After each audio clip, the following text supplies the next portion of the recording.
When you walk into a COVID ICU, the world is completely different. It's constant alarming. There's always alarms. Your patient's always critical. It seems like they're always getting worse, and no matter what you try, they get worse.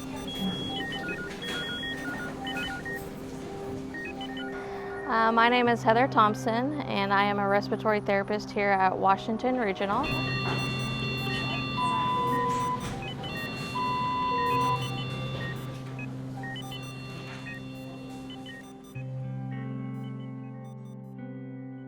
We have to put on green surgical scrubs, we have to do shoe covers, hair nets, and then in order to go into a room, we have to do 2 pairs of gloves, we have to do a gown, and then we have to do a N95, then you have to put on goggles, and then you have to put on a face shield after that.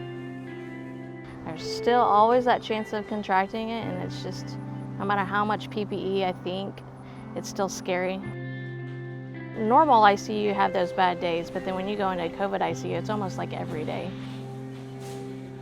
The thing that haunts me usually is when we're putting them on the ventilator, they get so scared. They will grab onto you and they will like, please don't let me die, I'm so scared, and you try to console them, but they can't hear you, you can't hear them. You try to do the best you can, and sometimes, you know, whenever we put the breathing tube in, we are the last thing they see. And the last thought that they have is, am I going to die? I'm scared, I'm alone. You know, there's plenty of nights that I go home and like I'll cry because you spend 3 or 4 days trying to help this patient, you know, hoping every night that when you get report that they're not gonna go on the ventilator. It definitely tears you up when you try so hard and you can't help them.